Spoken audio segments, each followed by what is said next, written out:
I do not try to find myself in what I shoot, but perhaps I want to see the position of the world I am in. Often while traveling with a camera, we arrive just as the sun slips over the horizon of a moment. Too late to expose film, only time enough to expose our hearts.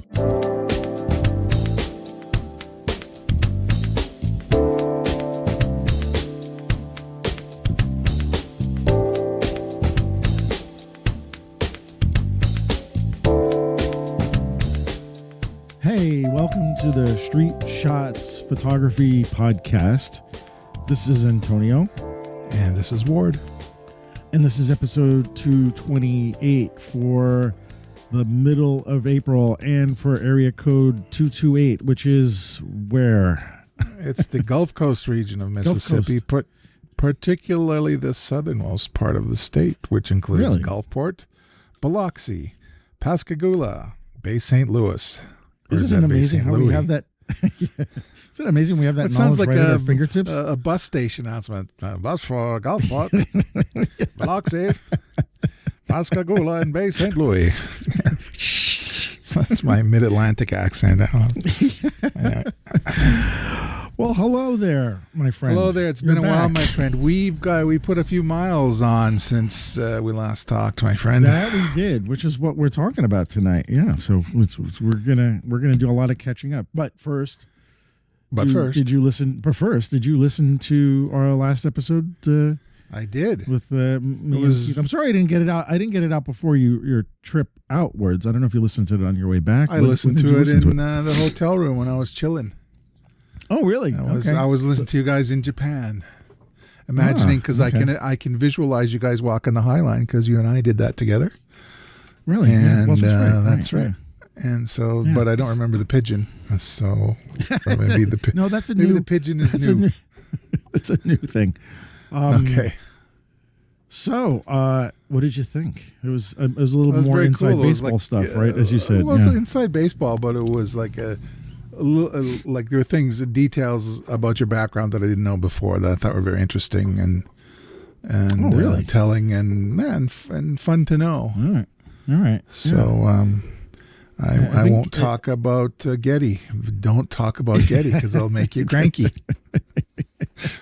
Was I cranky about it? I guess I was, right? You were hurt. You were like, oh, there's some business going on there with Getty. So I'll just we won't. And it's waiting, but it's still there. And it was nice that Keith wanted to talk about wanted to interview me. Excuse me, I'm going to be drinking a lot of water because my throat is itchy. Yeah, it was nice, and I think it was like, "Do you want to interview Ward next?" And he was like, "Yeah." So you might be on the list next time. Add me, because it would be interesting because he doesn't know you so well, right? At all. So it'd be interesting how that, he knows me, and so he was coming up with stuff that to ask me to probe. So it'd be interesting him talking to you because it was just two guys. Although. We had him on the show together, right? Or was it just me and him? I can't remember when we had him. Was it you were there. You were there, yeah. I don't remember, actually, but that doesn't mean anything. There's a lot of things I don't remember. I don't remember a lot of things either. So, anyway. What were we talking about? Maybe we were talking about We were talking about his book, I think. Manhattan. Yeah, Manhattan. We were talking about. Yes. Yeah. Yes. But anyway, we're back. We're back. It's the middle of April of 2025, and this year is going on, it's moving along. So we've both been, yes, you said we both put miles on, so I'd like to talk about that. But let me start by saying I might be a little scratchy throated because I'm getting over something. I think it's allergies. Felt like I had a cold or something for the past couple of weeks, which was really miserable in some way. And then today I had two classes back to back. So I've been talking since 10 o'clock in the morning. It's been I had a class on image processing, and then I had my street photography class. And my street photography class, I talk a lot, which is weird because people will say, like, why would you be talking in a street photography class? Because I want people to learn stuff, Yeah. So yes, there's a lot more talking than shooting, but I've got my mic set so that it's very dark and deep. Hopefully, it won't sound as scratchy. But I'll be, I'll be drinking water here and there, and I might be I might be clearing my throat a few times. So if I sound a little miserable, I'm not feeling too bad, but it's just I'm tired. We're recording later than we usually did, so it's a long day for me. But that's cool. Well, that's cool with me. I'll speak quickly then. I'll run out of words though. Just letting you know. Yeah. You're gonna run out of words? Okay. Yeah, I might go into buffering mode. Few words, right. A couple of thsentences and then a pause, and then a few more sentences and a pause. Okay. So I guess we should just go back and forth about our experiences, but I'd like to hear, since I've been talking way too much. All right. I'd like to hear about at least let's get into your trip first. And so you went to Japan for how long altogether? 11 days altogether. 11 days. Wow. I don't know why I thought it was less than that, but 11 days. That seems like a good amount of time. It is a good amount of time, and I would have stayed 3 weeks if I could have. Really? But I only have so many vacation days in my day job, so so that was all right. That was great. So let's tackle it. I guess in terms of, let's get some of your personal stuff, but let's also tackle the photography part, because that's the part. I would say I'm interested in your whole trip, but I really want to hear about, because you went there to see your daughter, but you're bringing all your gear with you too, or a lot of cameras, stuff like that. So, and you did a lot of research about that. So let's see how that paid off. But let's have at it. Let's start at your own pace. Go. Let's hear it. Go. Okay. All right. So for weeks and months before, I had done these plans of, I wanted to take the pictures I wanted to take were going to be in 4 buckets: day, night, daughter, to some kind of subject matter with her, and behind the scenes, you want to call it. So there's these 4 buckets of, going back to Ralph Gibson's point of departure. I have these 4 little wells I could draw from to help me decide what my mindset was when I was shooting. Of course, once you get there and you, like Mexico, a little overstimulated, and if Mexico was overstimulated because of its, more ancient architecture, it was even more ancient and newer in that way in Japan. So I didn't really have too much trouble with buildings and that sort of thing, although I didn't really shoot that much in terms of architecture, and shooting up at the skylines and in the kind of the, whatever you want to call it, the kind of Ginza areas where there's all the lit signs and all that kind of stuff. And so those notes were good in terms of when I was in situations where I didn't really know what I wanted to do. But I was really well stimulated in the moment, no matter where I went, whether it was in the train station or on the street or walking around parks and that sort of thing. There was always something to photograph, and because it was so different, it was fun, and it was easy to set up and all that kind of stuff. I would say, jumping out the photography thing for a second, I think every Westerner should go to Japan. If you can walk and you can figure out the train system, you got to go, because it is a completely kind of different reality from the North American experience, for sure. I don't know if you could call it culture shock or fish out of water or whatever it is. It's just a different way of the way folks live their lives, and the particularly in Tokyo, the speed at which things move. Faster, slower? Faster, way faster, yeah. And getting on and off the trains in rush hour. Around the train stations, yes, I would say faster than New York. And more voluminous than New York. Just the density of people and the number of trains. Every 2 minutes, a train would come during rush hour. So that was very cool, interesting, and escalator etiquette, all that kind of stuff. You got to move to the side, and most of Japan, you got to be on the left-hand side of the escalator for people who want to go by. Except in Osaka, you got to be on the right-hand side of the escalator, and then people go by on the left. So like it's these fun little kind of almost unwritten rule kind of thing. But anyway, that's you got to do that. So what did I do? So I ended up, like I was saying, I had all these notes that I could draw from, and I think I have most of what I want from what I had written down, except for my daughter, who had started up her school year. She was a teacher, and so she didn't have as much time as maybe I had imagined. So there's only like 4 evenings of those times when I was either at their place, her and her significant other, or we met somewhere out for dinner somewhere. So I didn't really spend that much time for her. So I don't have many photographs of her. So I've kind of put that aside. I'm going back to visit again, I'm sure, next year at some point. Yeah? Okay. Yeah, no, I'm definitely going to make plans for that. So I let that go. That's fine. And like I said, like in that article I wrote for that WordPress thing we have for the Unusual Collective, if you got to make a mid-course correction and there's something you need to abandon or a change you need to make based on your plans, just go ahead and do that. And so I did that, and I didn't have any kind of grief about that because there's so much other stuff going on. Right. I made a point of in terms of my flow working. I did the tourist stuff first, got it out of the way. Oh, this is an interesting building. Or this is, and I hit the Sakura Festival dead on.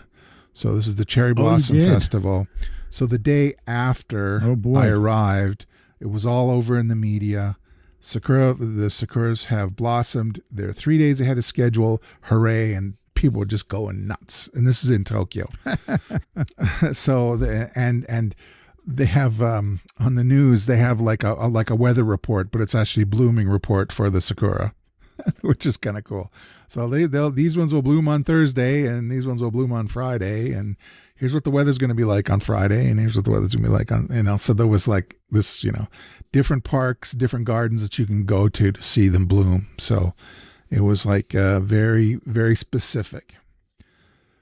So there was like almost no end of, and around Tokyo, the blossoms are white. They're not pink like we usually think of cherry blossom.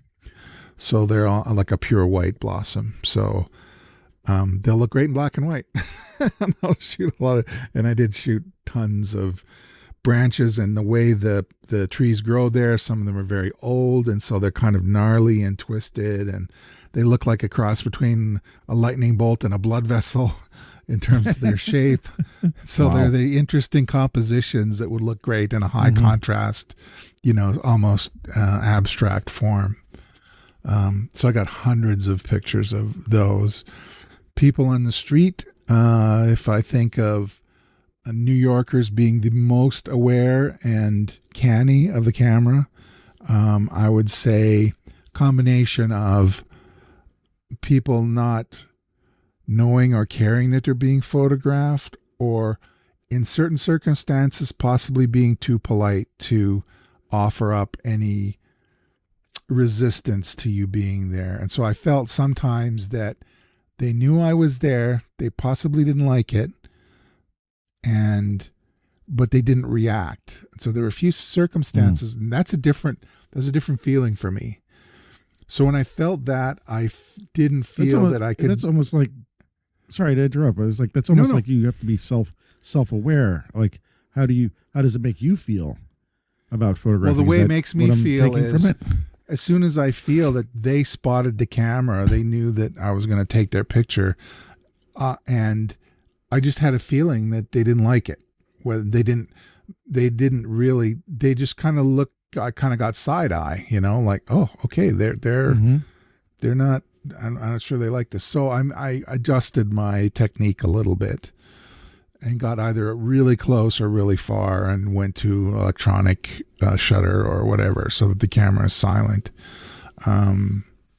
Because even with the traffic noise and stuff, people don't speak very much. Tourists make a lot of noise. You'll hear the tourists' traffic. They're the tourist people talking over locals. And the first time I went through Shinjuku Station, got off at Shinjuku Station to do some shopping with my daughter and her boyfriend, really all you hear is a shuffling of feet. You don't hear a conversation. That's gonna be surreal. Even though there's thousands of people in the station, there's no conversation. That's a very interesting, very interesting aspect to being in that place. Mm-hmm. So that part was interesting. Went to a couple of monuments. So what I did was I had the first 4 days in Tokyo. Then I took the bullet train from Tokyo to Hiroshima. And there were two reasons for that, personal reasons. One was to visit the Mazda plant where they make the cars. I've owned 4 of those cars in my life, and so all of them were built at the Hiroshima plant. So I wanted to go there and kind of, see the historic cars and pose with one of the little, I used to own one of those Miatas, the MX-5, and I posed with one of the first ones made. And, it was like a full circle thing. I've been driving these cars for 25 years or whatever, and it's kind of cool to be in the place where they were built and so on. And then there was the atomic dome in Peace Memorial Park in Hiroshima, which is the blast site of the first atomic bomb. That was a surprise to me because I just thought I'd go and take some snaps or whatever, and I wanted to go the first night. I only stayed one night there. So the day I arrived, that evening I walked, and it was only about it was a few hundred yards from the hotel to the Peace Memorial Park. So I went there and took pictures of it lit up at night, and I thought, well, I would come back early in the morning, and I got a lot of pictures at night, the way it's lit and how spookily it's lit, and then with the blossoms around it, the white blossoms around it, and the life and the death and the whole aspect of it and the interesting compositions. You couldn't, it's all fenced around and alarmed, so you can't get close to the buildings at all. They're preserving it as a ruin. So it's very real when you're standing there. Yeah.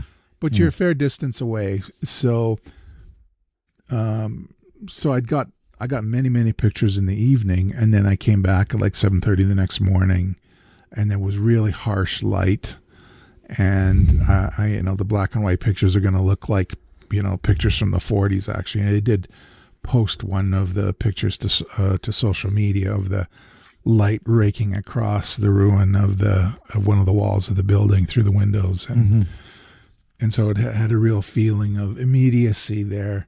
It was just a great place to reflect on that aspect of humanity, and and they describe that the airburst was 160 meters to the southwest, and it was at 4,000 feet or whatever the statistics were. And something makes you want to look up into that part of the sky because, like it happened right there, You almost wanted to point for some reason. It was just very weird. And, and it was just, it moved me. It didn't, if I were younger, if I was a kid, I'd be kind of terrorized by the place, I think. And maybe I was to a certain extent. But it was more reflection. It was more of a meditation of being there and understanding the history and the, that aspect. So I may have a zine come out that's just specifically dedicated to that atomic dome memorial. Really? Wow. Yeah, because it had that much of an effect. And that was a very nice surprise to me that yes, it was good to go visit the Mazda plant and everything, but it was really moving. And I think when I was a kid, our family had the World Book Encyclopedia, and I used to read it, in the pre-internet days. And I seem to remember reading about Hiroshima and a picture of that dome. And I think there was a kind of a feeling that I was like, dealing with my inner child and thinking about what that was like. So. Anyway, so Hiroshima was fantastic. If you're a student of history, Second World War history, any of that, Hiroshima I think is a must to go to. So it's Hiroshima. Then I got on the bullet train the next day and I went to Osaka. So Osaka is the one of the is the regional capital there. There's Osaka, and Kyoto is the other one, and then Tokyo back up Honshu Island. But Osaka was wonderful, quite industrial. Very racially diverse if you compare it with Tokyo. And a lot of, I heard German, Australian, American. There were students.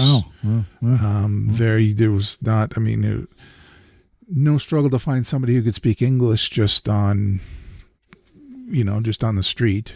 That's what you're into. And the reason I went to Osaka primarily was to go to the aquarium there. And the aquarium has, really, among other things, they've got 2 20-foot long whale sharks in a big tank that's supposed to represent the Pacific Ocean. And it was a huge tank. I've never seen an aquarium tank that big before. And I've been to like the Vancouver and Seattle and those places that own SeaWorld in California. This is a bigger tank than that. And these 2 giant whale sharks are swimming around in there. It was very cool. Are they the only whale sharks in captivity? Do you know? I have no idea. I've never heard of them. I've never heard of whale sharks in captivity. Yeah, so they seem pretty docile. They can swim pretty fast, though, in that tank. And I think they had a male and a female. Then their names are named after the first 2 syllables of the name of the aquarium. Kai and Tu, I think. Kai, and I've forgotten the name of the aquarium, but it was very, very interesting. And I had an idea for a specific composition that I wanted to do there, and I came very close. Of one of the whale sharks being kind of at a certain angle and in kind of semi-profile, and a person looking through the glass at them for a scale.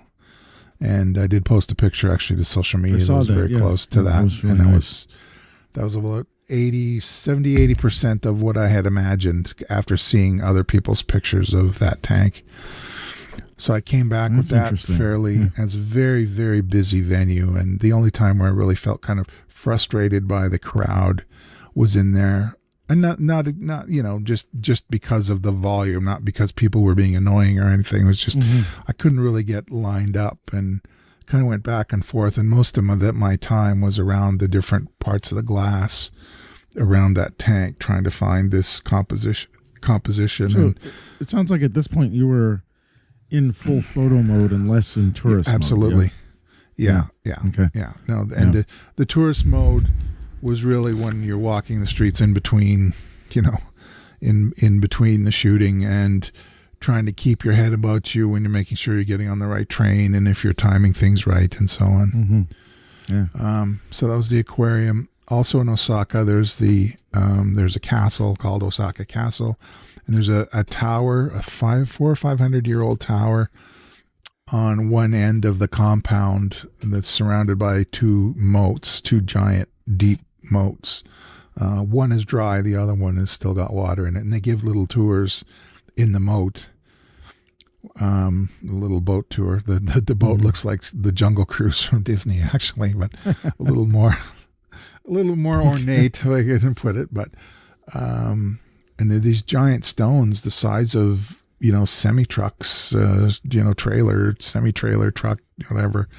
I don't know how, you just imagine for these moats, they have these steep walls with these giant stones in them. And just imagining the engineering and however they built these things, 500 years ago. It's still kind of stunning how that was done. And so there's pictures around there. Again, heavy crowds, but still places you can go off to the side and meditate a little bit. And got some pictures of the tower itself and the tourist views of down onto the city and onto the surrounding moats and so on. It's interesting. Shooting through wires, so there would not be, it may or may not work in terms of art, but so that was fascinating. It was a nice use of that morning. And then in the afternoon, I went to, and that was, they advertised that as being 58 meters high as the observation deck. So you could go into the tower and go up and peer down, like I had said. Then I went to another tower. That was just a couple of kilometers away north of the Osaka castle. And it's this, it was originally based on they did a kind of a wood version of the Eiffel Tower, I think in the 20s, and eventually burned down. And they, I think it was after the Second World War, they rebuilt it as out of steel. And it's 85 meters tall. And so I got in line for that. And they, again, it was very interesting the way they bundle stuff for tourists. And it was like when you're going into the, I don't know, the log ride at Disney, or I don't know, different places where they have a photographer, they stand you beside the mascot or whatever, and they take your picture, and then by the time you get to the end of the counter, it's ready for you to buy or whatever. And so I said, now just get close up, just me and the little Buddha guy. Just said, no, we get everything. And I was like, okay, well, then I'm going to take a picture of you, right? And he said, yeah, okay, that's fine. So he did a big jazz hands thing with his arms outstretched, and he was like, let me take his picture. So that was kind of cute. So that's something not every tourist would get. I get to get a picture of the photographer who took a picture of me. So that was kind of cute. And I visited the tower, was very interesting. And so, there was the tour stuff, and they did some street work in Osaka, not very much. Osaka was mostly about the venues themselves. And then after 2 days of being in Osaka, I was back on the bullet train back to Tokyo to finish up and go hit the big shopping areas. Now, the Daido Moriyama book, or the Daido Moriyama work, his base, at least in the earlier days, 80s, 90s, was the Shinjuku neighborhood. And in the work that I've seen of his, it's all very dark, and I was expecting to use that little flash that I got. I was going to ask you about that. You bought that little flash. Yeah. Bought the little flash, but the whole area around Shinjuku is very lit up and touristy, and so there wasn't really an opportunity. I didn't really see much of an opportunity to go. I mean, even if you went off the beaten path, everything was lit so well that it kind of took the kind of interest out of using the flash. So I did my usual kind of walk, shoot from the hip thing, trying to get closer. Because I felt like I could, because everyone can be in much closer proximity there than here in North America. That's just their nature. And also the alleyways are very narrow indeed. Like they're 8 feet across or 10 feet across. Oof. So you're walking in through, and you find your way, and the people are just trying to look up and over the crowd to see where they're going. So there's opportunities to shoot people who are just trying to get out of there. So that was good. So I don't, I was very, how did I say? Someone had commented on some pictures that I posted, and they were planning a trip, and they were going to shoot film. And I said, enjoy your exploration with film. I hope you find inspiration and humility, because I sure did. Really? Yeah. Yeah. 'Cause just a lot of, there's so much going on. You want to kind of capture it all, and of course you can't. And so there's that, I missed this or whatever. And I think, but, I think overall it was very, very good. Can we talk a little bit about your logistics a little? Just sure. In what?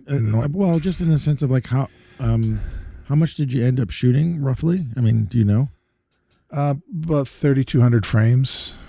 Okay. How did you manage that? You said you didn't bring your computer with you, so what did you just I did bring my computer with me. Oh, you did? I have okay, I thought you weren't 228 gig cards I used. I primarily, and we can go into the gear a little bit. I could have covered the whole thing if the only camera I had was an X100 VI. Like, could have done the whole thing with a 23 millimeter. So I did have my XE3 with a 23 millimeter set at f4 or f2.8 at night, and between 5.6 and 8 during the day. Auto ISO, auto shutter, and just go. So that was the lion's share of it. Shooting around the Hiroshima Memorial, the bomb dome, I used the XS20 with the 50 millimeter on it to get close-ups of the closer ups of the dome and the kind of light raking across the edge of the building. I didn't use a 60 millimeter on the other body on my black-bodied XE3 at all. And I used the phone. I ended up using the phone quite a bit, actually. Oh, that's interesting. Yeah. And I just used it for certain things I was walking up to, like around Osaka Castle. One of the things they do there is they newlywed couples come there dressed up in traditional garb to pose in front of castle walls and also with the tower in the background and so on. And so I had the phone with me, and there was a couple that was lined up against a stone wall, and there's kind of, as I walked out to them edge on, I thought, oh, this is beautiful. And then I got this picture of them standing, looking off frame, looking to the right, and they're a little hedge or shrubbery thing in front of the groom, and then the Sakura blossom tree coming into the frame on the top right. And the bride's so beautiful. And it's funny because, at our age, you see these people get married, and it's like, oh my God, they're kids. Look at them. They're so young. Like, right. And so there were some tourists, I think it was a German couple, and the woman, the wife, she was weeping because it was so beautiful. The bride was so beautiful. Oh. So that was very cool. How nice is that?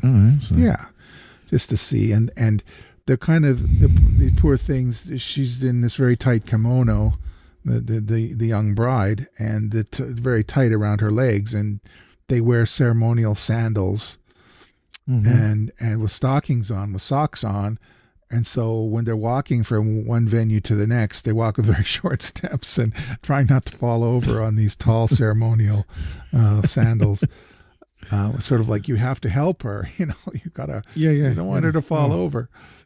And so that was a pleasant surprise around Osaka Castle. But yeah, just the 23 and the phone mostly is what I ended up using. I thought you weren't going to bring your laptop. Am I just making that up? No, I think I had made the mistake of, when I went to Daytona, not taking it. And at Daytona, right? That's when you didn't take it. Right. Okay. And then I'm not going to make that mistake again, especially with the length of time. You just didn't have some place to back up and right. Yeah, just wanted to do the 1-2 part of the 1-2-3 backup philosophy. Okay. So, so that so was. You could have traveled with 1 or 2 cameras with 1 or 2 lenses for the kind of work that I do. Yes. Yeah. Yeah. The only time, like I said, and what I would do if I was doing this over again is I would just take the 50 loose in the bag and switch to the 50 to shoot, the Hiroshima, Memorial, whatever, and not have a separate camera for it.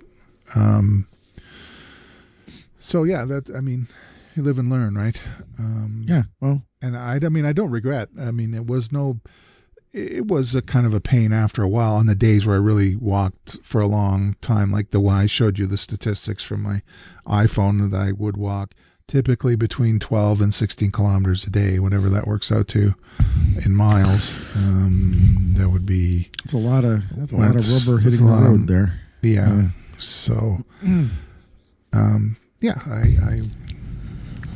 what else? Logistics. I bought a local data plan for my phone. It's data only, no calling, and that's a thing there. I think if you want to use Google Maps for the trains, and that was another thing too. Is Google Maps works very well with the train system down there or over there. It's interesting, yeah. And I think it's essential because it just saves your life. It counts down on the train stations as you go when you're headed to your destination, and it sends you a notification when you're on the second last station before you get off. And it's just really well done, well presented for the tourist in Japan. And it takes so much. It's stressful enough. We're trying to go from one place to another.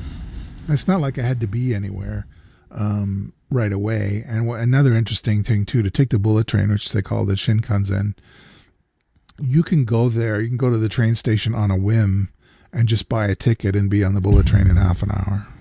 Wow. You don't, and you can get a reserved seat too. Now maybe it's different times of the year, but during Sakura Fest, when there's tens of thousands of people in the station, and you go, oh well, I'm going to go to the machine and I'm going to use my card or whatever. Oh, and I probably have to sit here for a couple of hours. Like, no. Well, there's one that leaves in 7 minutes, which I probably won't have time to. And there were seats on it, but I'm not going to get there in time to get to the platform. So what's the next one? Oh, the next one's in 24 minutes.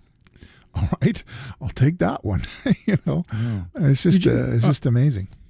Did you find it easy to sort of navigate around in general with not speaking Japanese or not reading it? And I mean, I'm curious. I've never really talked to someone like in depth about the experience of that. Yeah. The answer is yes and no. It's really great for walking paths, like if you want to walk from the train station to wherever. Where it kind of falls down is how to walk within a train station to go from one platform to another, because there's no GPS signal or a very weak GPS signal. Or sometimes the way Google Maps presents something is you are here and you have to get to there, but you're 3 levels down. So you hope that there's instructions on there. It'll say, leave through exit number 32. Oh, then sorry, you're talking about the train station. I'm just talking about in general, like not specifically the train station. Oh, okay, no, but I mean that's the only part where the navigation part doesn't work. Everything else is fine. No, but when I meant navigating, I didn't mean like literal navigating, but like making you're coming to this new place that you've never been to before, and you're on your own, and like how is that to get from place to place and find food that you wanted to eat and the places that you had to stay and all that stuff? Like, no, I didn't have too much trouble at all. I mean, because of my interest in tech, I went to Akihabara. I was looking for a camera.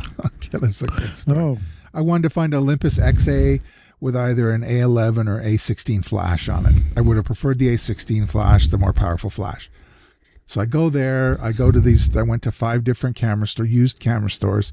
And there are a few that are like pristine and other ones that are like basically junk, but you get what you pay for. And the prices are reasonable, which is to say they're high enough that really want to make me think whether I want to buy it.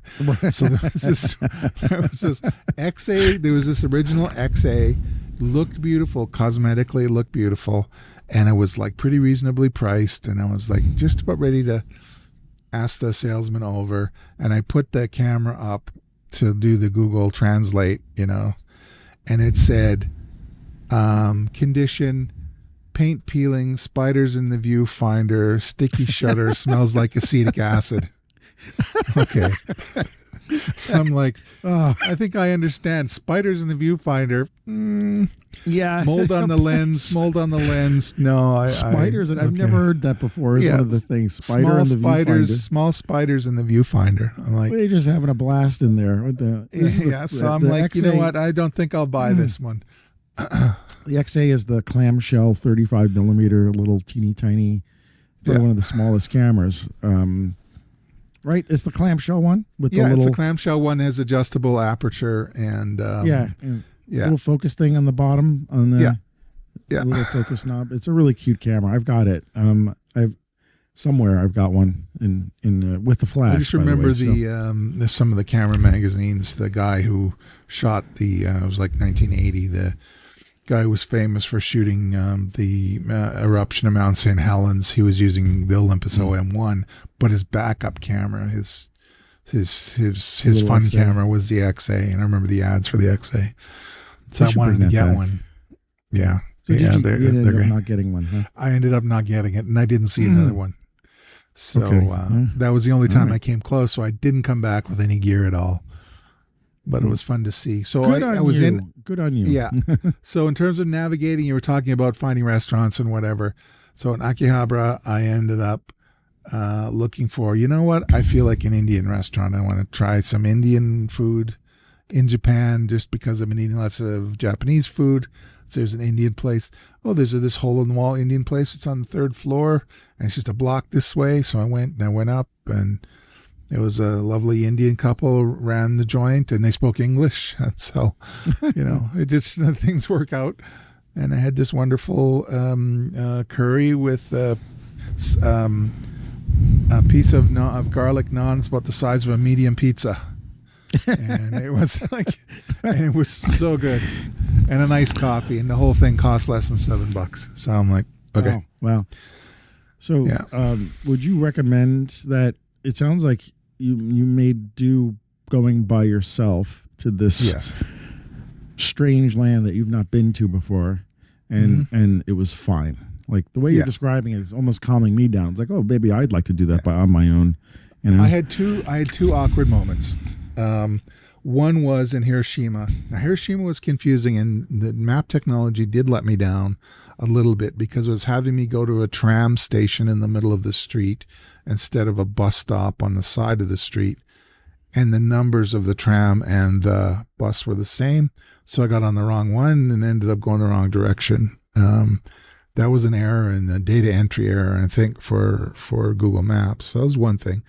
Another thing was I saw people feed money in on the bus when I was on the bus to pay for the fare.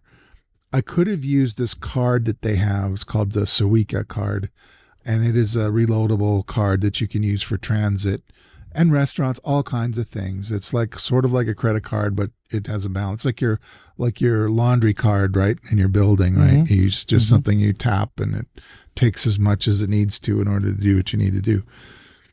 So, but I didn't really have that awareness yet, and so I put my coins in, and the bus driver was really perturbed at me. And I'm like, no, here. He's pointing to a different coin slot. Well, I'd watched a woman put money in there, not realizing it was a changer. It was a money changer. It was to break her 500 yen coin up into smaller coins. So he's like, this is for change. This is for fare. I'm like, okay. So that was that. Okay. The other, that was one. And he's like, got his white gloves on. He's like, just give me your money. I'll put it in for you. I'm like, I'm sorry. Foreigner term. Sorry. So that was one awkward moment. The other moment was in the train. In the subways, they have these handles that hang from these kind of like monkey bar things, and you hold on to them and whatever. But they were a little short for me, so I was holding on to the bar itself. And a guy about my age, angry, tapped me on the shoulder. And he said, "You are not a monkey. Hold the handle. Don't hold the bar. No one holds the bars. They hold that by the handles." Okay. Important cultural moment there. So I'm not a monkey. He said, "You're not a monkey." He said, well, I don't want to do the accent, but he said, "You are not monkey." And then and then he pointed to the handle, hold the handle. Yeah.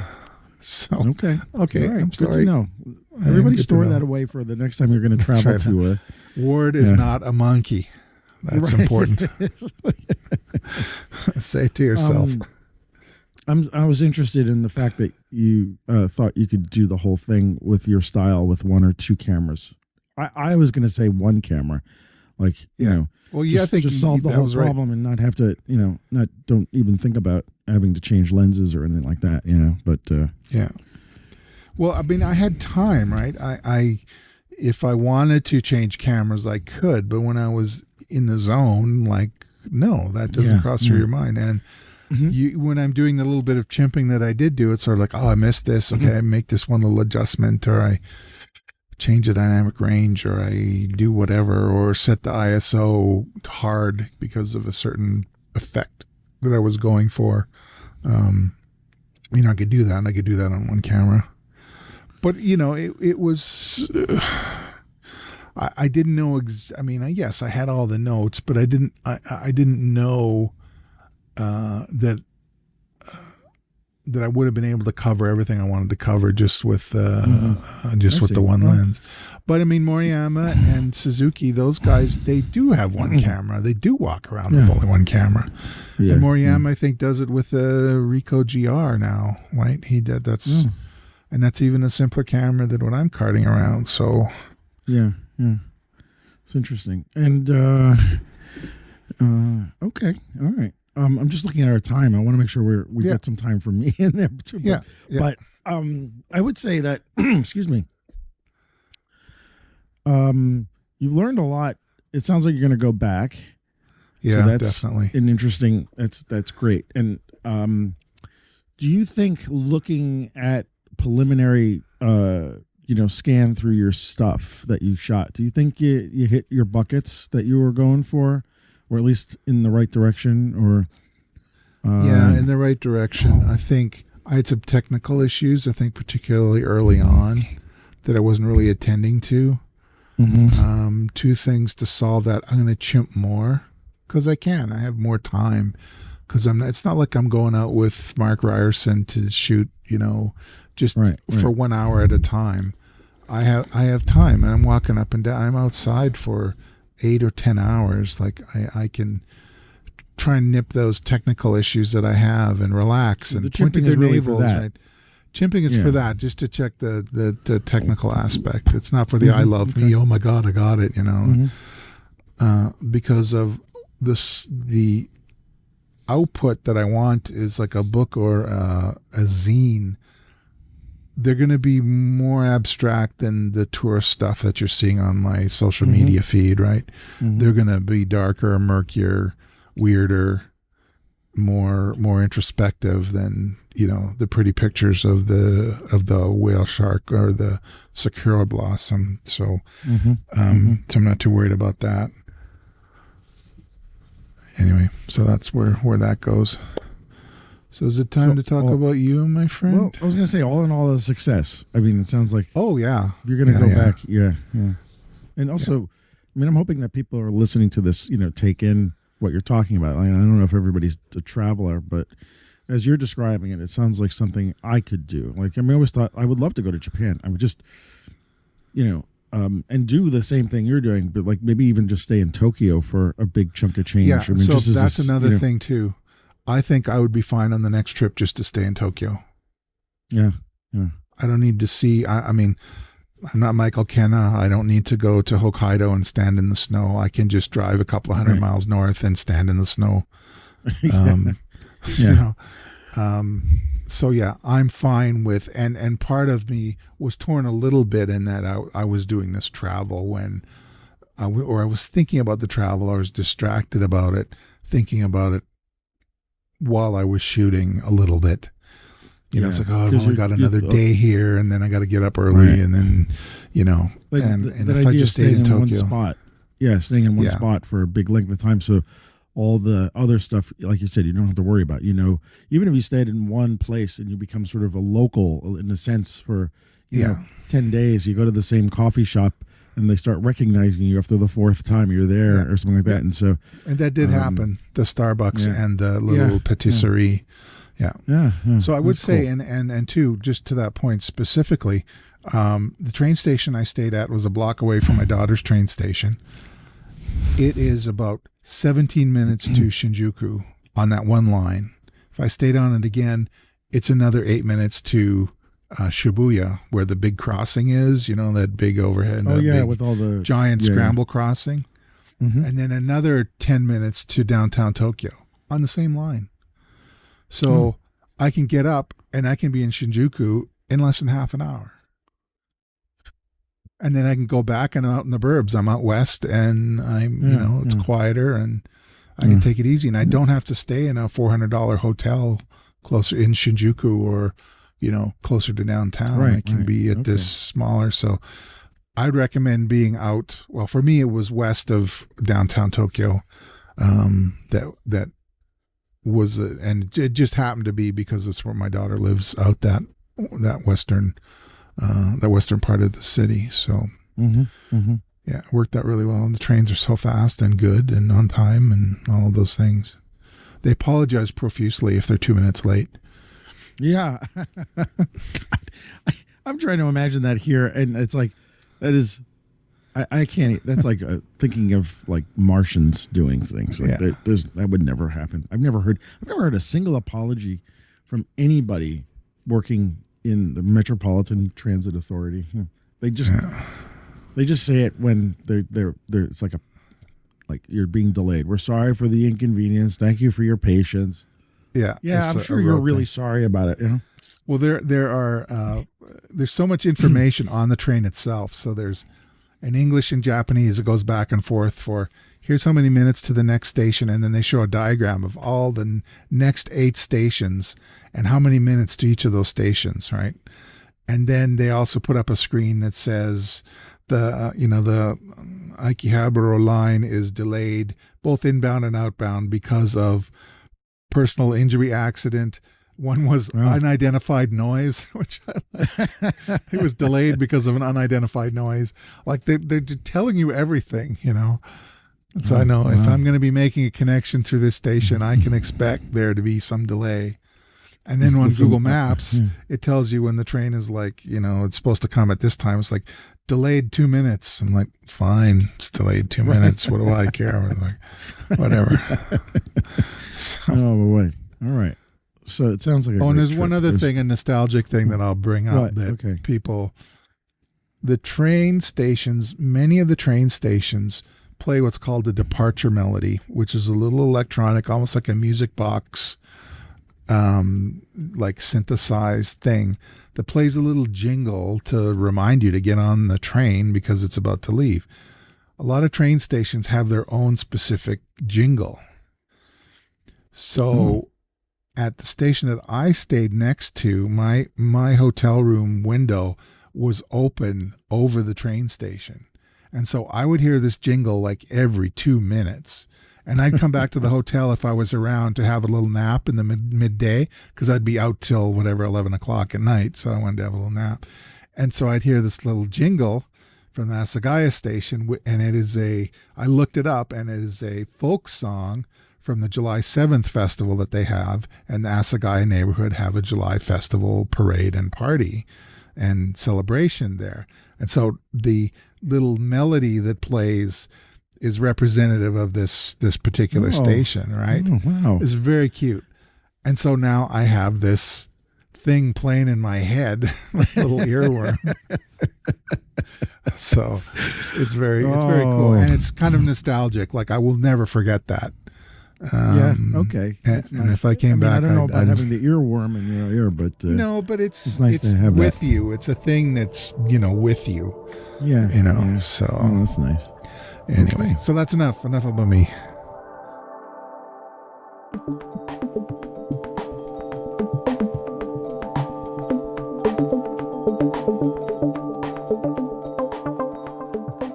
So let's talk about you. Where did you go and why and all that and what's well, excuse me. Hey, let me take a sip of water here. Okay. Get your water on board. It's all good. Excuse me. I'm not even talking and my throat is I'm losing my voice. Yeah. So I went for I don't know, what did I go for? About 4 days, 5 days. Short trip to Lincoln, Nebraska. Of all places, right? And it's a place. It's cool. It's a place. But I went because I now have a relationship with a woman who lives there. It's been a long distance relationship, obviously, but she has visited. I think I talked about it on the show. She's visited a couple times for my birthday and for Christmas and stuff. So. Her birthday was a few days ago, and I thought about coming out around her birthday. In terms of timing, it worked out better if I came actually before her birthday. And so I set up a quick trip to go there, and mainly because I'm going to I have a plan to be moving to Lincoln, Nebraska. Oh, that's a big kind step. of a first, sort of a first public saying of this to everybody. So everybody's listening to me is saying, "What?" Yeah, yeah. So I'll get into that in a minute. But the idea was like I don't know what I'm moving into. Like so I also wanted to see the area, and I wanted to meet her kids. They were going to be there for her birthday, so it was a good opportunity to do a few things. I will give you I will tell you that I was nervous as hell for traveling because I have not traveled since Elizabeth died.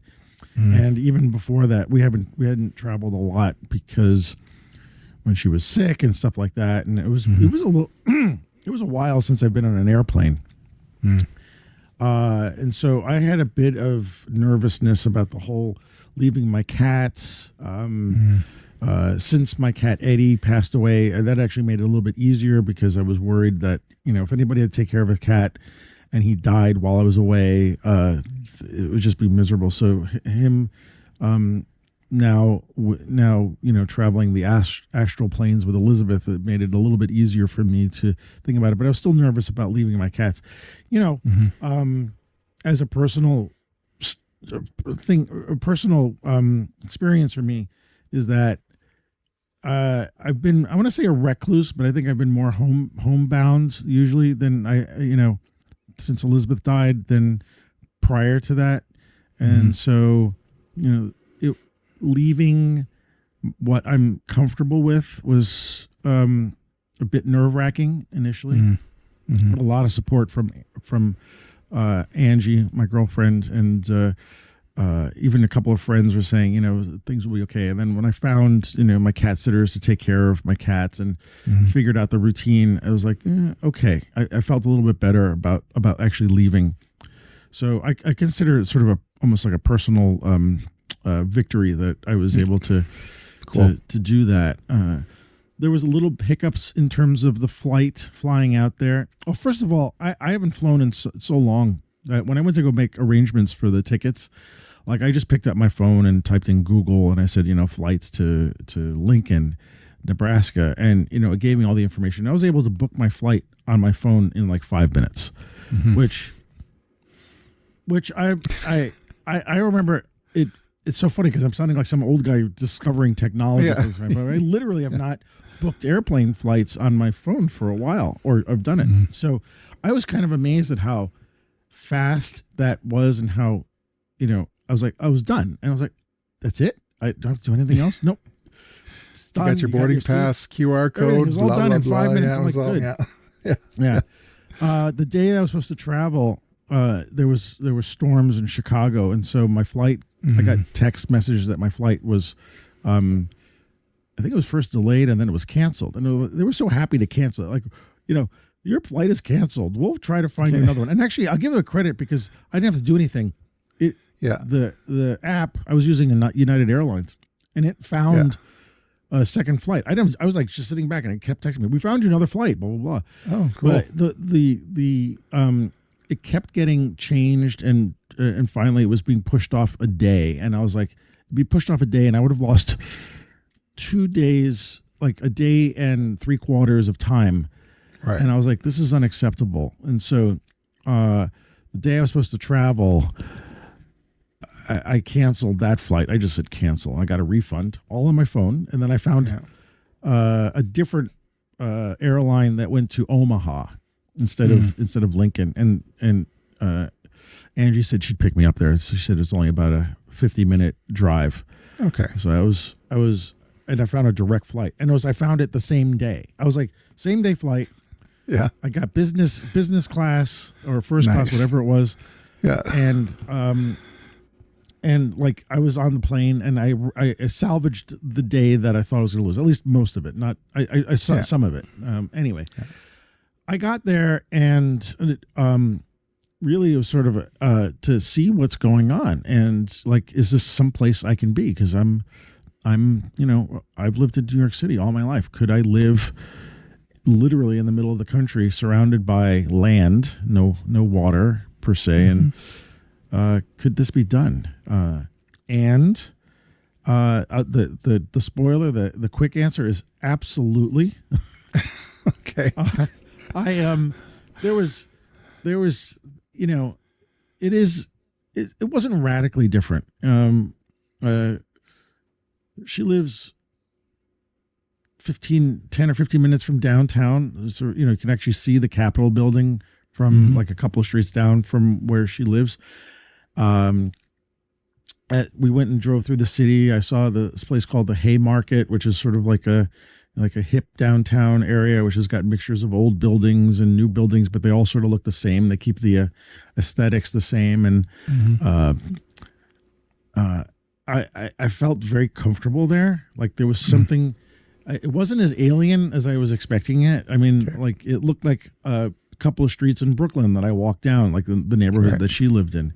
My brain had, like farmland on my brain, and I thought, like, is everything farmland there? And like, no, not at all. So no, it's a city. Yeah, it is a city. It's a city, but it's like, I think you told me there was like less than 300,000 people that lived in the city. I was like, that's how many people live out my window. If I looked down the block, it's like that many people.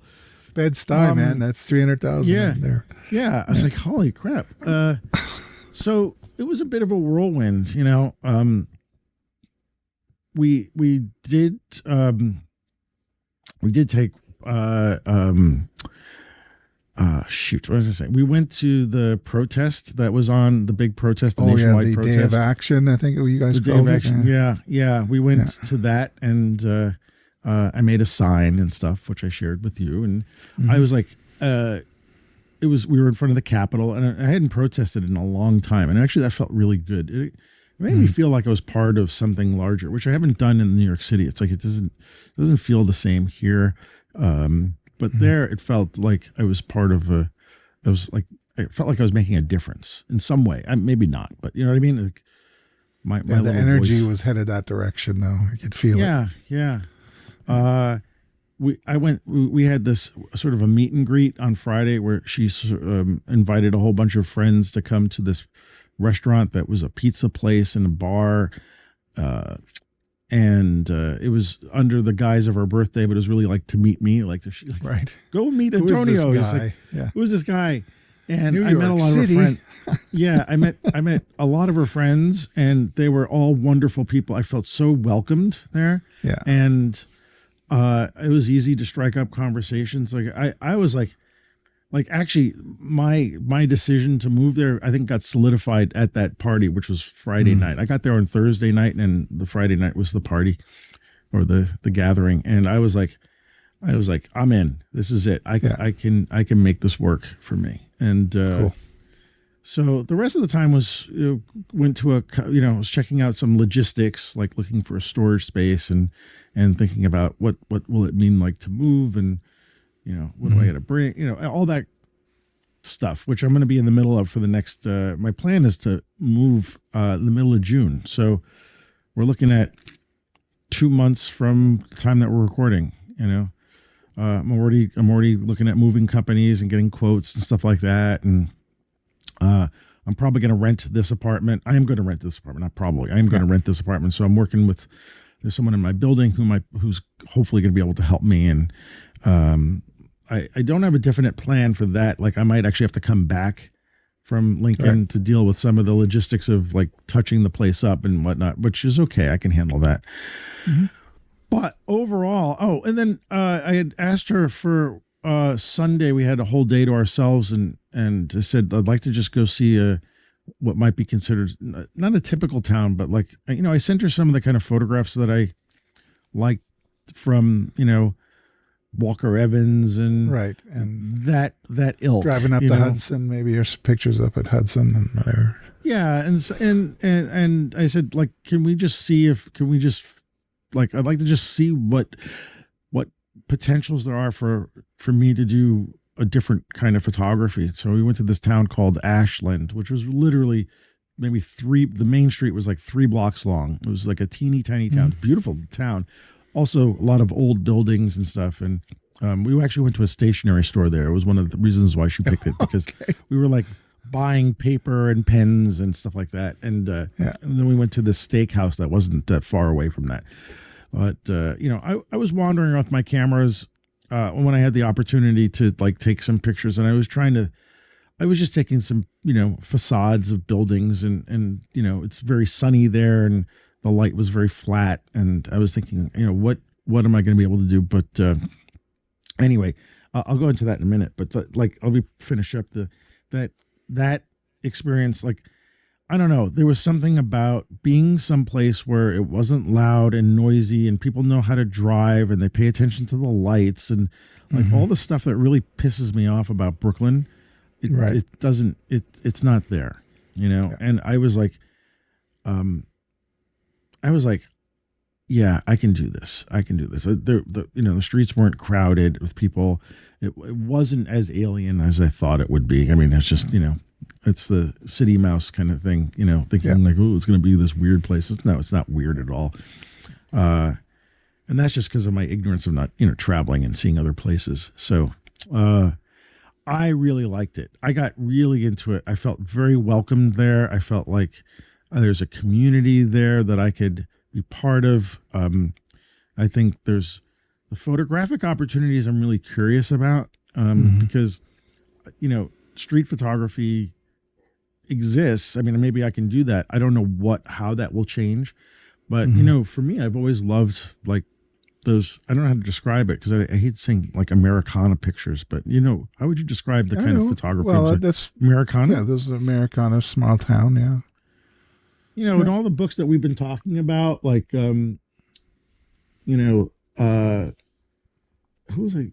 Matt Black's American Geography and all these pictures I've been sort of inundating myself with, even like Todd Hido and all that other kind of work that I love so much, but I don't have an opportunity to sort of I hate to say mimic or copy, but like, what is my, voice in, like, do I have a voice in this? Was that something I like to do? It's not available here in Brooklyn, and maybe it's out there for me. So I did a handful of pictures, most of them in one day. And I was just like, let me see what it's like. And I enjoyed it. Actually, I didn't mind it, but I was still, as I said to you guys in the Discord, our Discord, like, I'm not sure what did I say? Something like, actually, I want to find it. Excuse me, because it kind of summed it up for me. Hang on, under photos. I said, I'm not sure what I'm looking for, but I can see some potentials. That's what I said. It's like I wasn't sure what I was looking for. I mean, all this stuff is available for me to see there and maybe photograph and experience, but I'm not sure what I bring to it yet. I mean, not fair. I can't say anything having been there one day, one day worth of camera things and stuff like that. If I set myself up there, when I set myself up there as my home base, I'll figure that out, I'm sure. So, but maybe it's like my version too of like getting the tourist stuff out of my system, like go and do all the things that I think I want to do, get that out of the way. And then it's like, okay, well then let me get to work there. The thing that excites me there is it's a smaller market. And I mean that in terms of like, I live in New York City and like everybody's competing for everything here. And as a 60-year-old guy who wants to work, it's going to be, I think it's a lot harder for me to find the kind of stuff I want to do here in New York City, where, everybody's doing the same stuff. And maybe my, the skills that I have in terms of maybe teaching or videography or something like that, maybe it has a better chance out there for me to sort of reinvent myself. Right. Which is Lincoln is a university town, right? Yeah.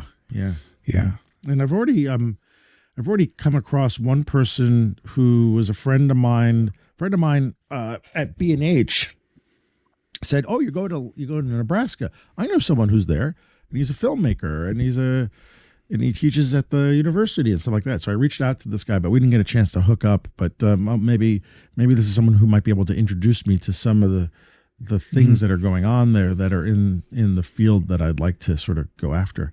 But I thought about like, would I be able to teach? Like I suddenly got really excited because all the stuff that I wanted to do here in terms of like maybe start my own classes and all this kind of stuff. Like, again, there's too much competition here, or I think it's a harder thing to do there, but maybe there's a place for me to do that there. And so I got really excited about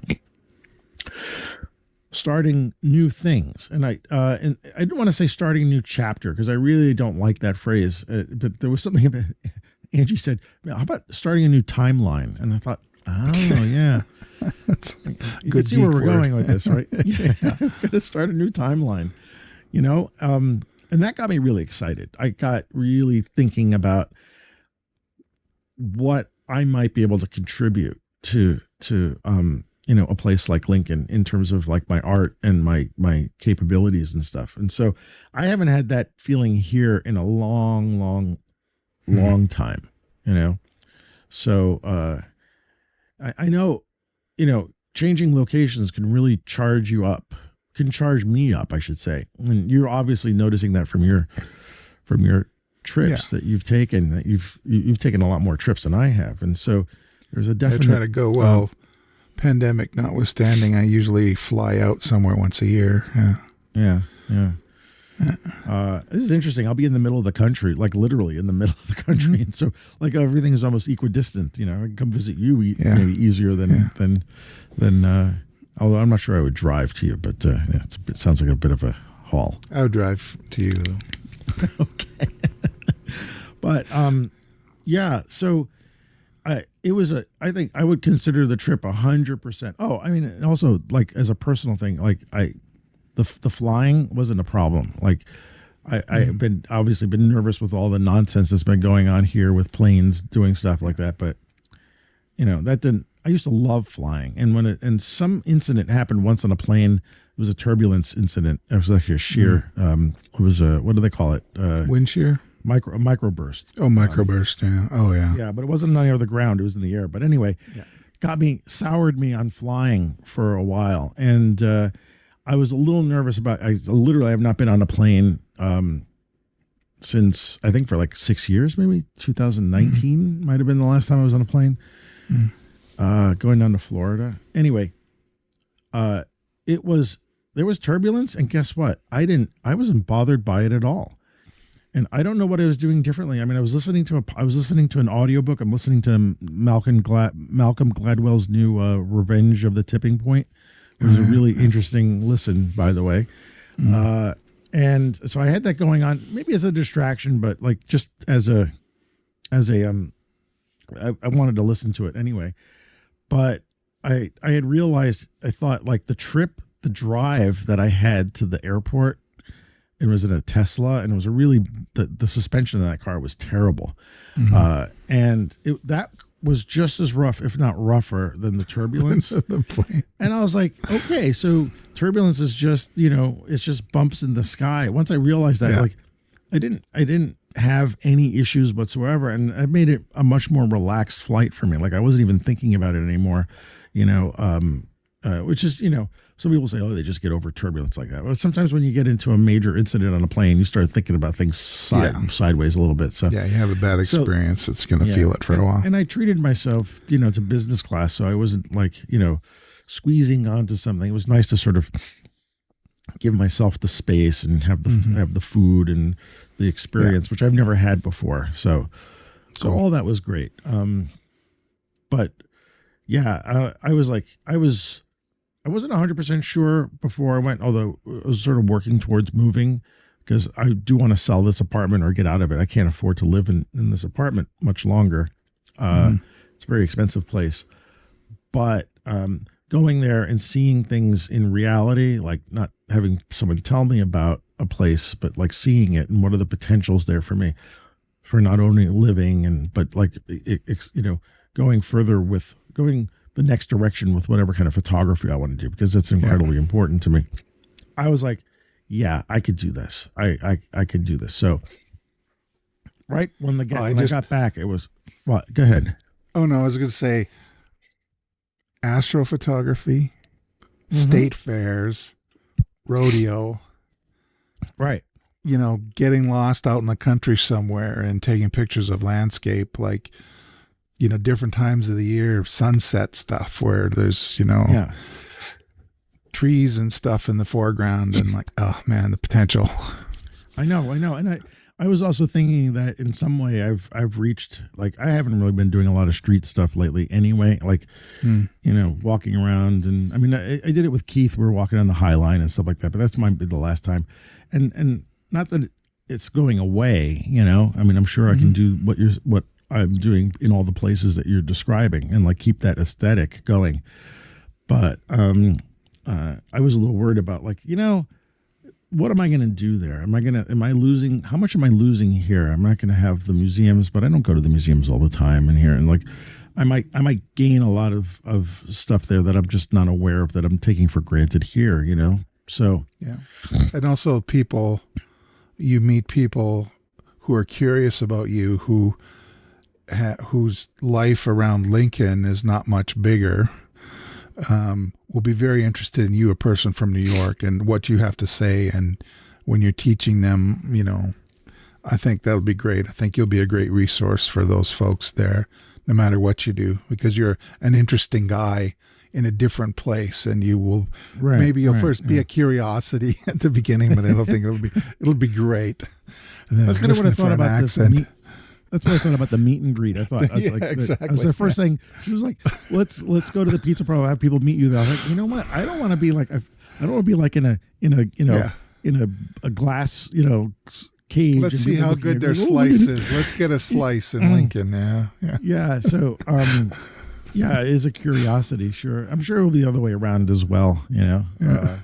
But yeah, all those things you're talking about, actually astrophotography, just for my own fun, to like take pictures of stars, even if it's just like setting the camera up on a roof and letting it shoot the sky, star and trails sky, and whatever. And a sky that I can actually see some stars. I can't see anything here. That would be so cool. See the Andromeda Galaxy for the first time with your own eyes. It's like, okay, I'm in. I'm not totally unfamiliar with suburban or rural life. I mean, I've spent time there, so it's not a total city mouse kind of thing. True enough.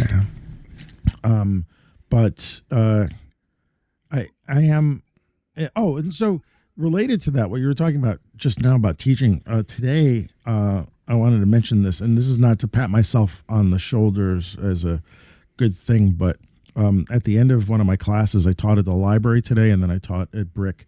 The library was about processing, so just like the art of processing, just to talk about why do you want to process your pictures. At the end, two gentlemen told me. One guy says to me, he goes, "You know what?" He said, I really like this class because I see how much you love photography." And you're passionate about it, and it comes out when you're talking about it. And I was like, really? This is the first time someone really said that. He's like, yes, he is. You are very passionate, and I really love that about this class with you. I was like, thank you. That really meant something to me. And then another gentleman said, he goes, you have a way of teaching that I can understand. Like, I've taken classes before, and I know that when I've taken classes, I don't understand always what the instructor is saying. And you have a way of bringing it out, and this was unsolicited, from these guys. And I was like, thank you. And that just felt like the right timing. Like, because I would love to teach, and I don't know what the potential is in teaching in Lincoln. By the way, if there's anybody in the audience who's near that neck of the woods and might know that, like, reach out to me and be curious. It'd be kind of cool to meet people too from other places. So, but that just gave me a little bit more of the, like, yeah, I know what I'm doing, and I'm if that's something I can bring to this new place, I hope I can. That would make me really happy to be able to do that. So all in all, it was great. I started looking for movers and starting to get quotes, and tomorrow I'm bringing stuff to donation. I'm getting rid of more of Elizabeth's stuff, which is not as fraught with as emotion as I thought it would be, because I've already been doing that, and now I sort of have a deadline in terms of like getting stuff together and whatnot. And so there actually might be a time in June where we don't have a show or two. I'll have to do some repeats if possible, but we'll see what we can do about that. And everybody, I'm moving to Lincoln, Nebraska, which I would have never thought I would have ever done before. It wasn't even on my. I wasn't possibly on I didn't even know, like, Lincoln, Nebraska. Where the heck is that? Well, now you know where the heck it is. Yeah, I know it is. And I do want to embrace it. Again, like I said, I felt very welcome there as the people there were just wonderful. You know, everybody. I started just talking to strangers, like in stores. Yeah. Oh, yeah. Yeah, I was Midwest, man. It's they're the Canadians of America. And so maybe, like, you know, they're gonna look at me like, why are you talking to me? Because I'm the talkative guy and I'm new here and I want to move here and I want to meet new people. You know, I'm getting older, so I want to start talking to people. Yeah, but when you start talking to them, they talk back. They don't just walk away, right? That's right, exactly. That's another earmark of the Midwest. Somebody. Yeah, exactly. Yeah. So, all in all, excuse me, I can already hear that I'm losing my voice. This has been a long day of talking. We'll have to wrap up shortly. It's a good thing. I'm a little nervous about the logistics of moving, but that's just because it's a lot of stuff I have to deal with. But I've got people who are going to help me. So that's not a bad thing. And I guess I'm just nervous about, we're going to travel with my cats. We're going to drive with them. I'm not flying with them. So there's going to be, you'll hear more about that as we get on and stuff. So yeah, that was a trip. So I posted some of the pictures, you know, not necessarily remarkable, but it's like, you know, this is what I'm starting to think direction. Of. Yeah. So both of us in places that we're not used to. Yeah, it's kind of it's all good and better. We're better for it, both of us. Yeah. So, yeah. It will be interesting having setting up a podcast with you while I'm there when I finally get the stuff set up and I'm actually physically closer to you and the background will be different. The background, yes. Or maybe it won't. Be as you're shooting from I don't know from the basement. I don't know. Yeah, we'll see. We'll see where we're going to do that from. So, all right. Well, I hope everybody's been okay. Us recounting our travel log here, but you know, it's been a while for us to catch up, and I think it was interesting. Oh, I did want to geek out about gear, but I totally forgot what I wanted to talk about. Just as a we can table this for another thing, but I bought some flash units, by the way. I bought the one that you bought, the little small one. Yeah. Because I was copycatting you, obviously, but I wanted some little small flash as well. But that got me thinking about, like, actually, this ties into me wanting to, my move is that I'm also aware of, like, I can do, you know, maybe I can do portraits and stuff like that. So I wanted to get some more portable lights that were not my Nikons. Even though I can use my Nikon speed lights with my Fujis, it's not quite the same. So I bought a couple of Godoxes, which were highly recommended on, you know, YouTube channels and whatnot, and a couple of things, and a trigger, a remote trigger, right? Yeah. And I forgot how much I love playing with flash. Oh, yeah. I haven't yet. There was an estate sale here a year ago, and I did the same thing. With the F suffix specific for Fuji, and I got a remote trigger as well. And I haven't even started yet. I got to get on that. Well, first of all, I was surprised in a way how easy it was on my Fuji to set everything up. And you know, I bought a little portable softbox to wrap around some diffusers and stuff. I bought 2 of these Godoxes because they're so inexpensive. They're like $129, $139 a piece or something like that. And, you know, they're as powerful as my Nikon speedlights, which were 4 times the price. And I did want to get them before the tariffs kicked in case they were going to kick in and stuff like that. But anyway, I got them. But I started playing with them with my cats, and I started, you know, holding the flash off center, you know, with the remote trigger and doing TTL stuff with it. And I was like, this is dope. I was like, I have got to play with flash. I have got to do stuff with flash, whether it's, you know, like a little portable studio and doing, you know, portraits in someone's house or something like that. But I really forgot how much fun it was to play with artificial light like that and strobes. And when you have the equipment, so accessible and inexpensive, like, you know, I'm probably going to toss out my Dynalights because I'm not going to work with those giant flashes anymore. I don't think I need those. They probably don't work anyway because I haven't fired them up in like multiple years, and the capacitor might explode if I plug it in or something. You don't want that. Do that outside. Yeah. But anyway, it was just sort of a plug for like, trying something new, or at least wanting to try something new, and the flash units. And again, how surprised I was that everything just plugged in and worked. I don't know why I was surprised, but it was just felt like, I should be buying a Fuji flash. Although I don't know if Fuji has. Do they have flashes? They must have flashes. They probably have flashes. I don't know. I don't know. Yeah, I don't know. I know they have that little one that you can get with the one that the sits on the top of the thing camera. that goes. They came with my they came with my XE3. Yeah, but anyway, I just wanted to mention that it'd be kind of fun. We should do like a show about artificial lighting or something like that. I don't know, like talking about photographers and stuff like that. Anyway, I just wanted to mention it because I wanted to geek out for a second, at least about something. But I highly recommend the Godox flashes. Nice. I think and those little ones too that you got, the little teeny tiny one. Yeah, a little Lux Junior. Yeah. It's all manual, by the way. There's no TTL in that. You have to. No, well, it's got a sensor, like a flash from the 80s where it'll squelch, Yeah. Based on, but you have whatever. to put all the stuff manually. Yeah. You have to put all that stuff in, which is kind of fun anyway, because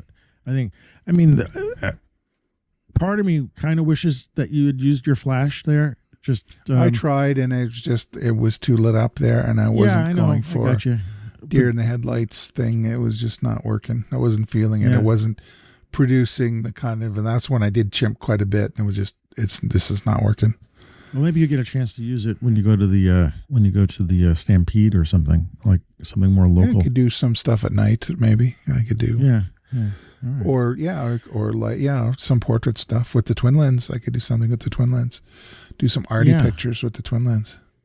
So anyway, it was great hanging out with you tonight and just going over our trips and stuff like that. So thank you for doing that with me tonight.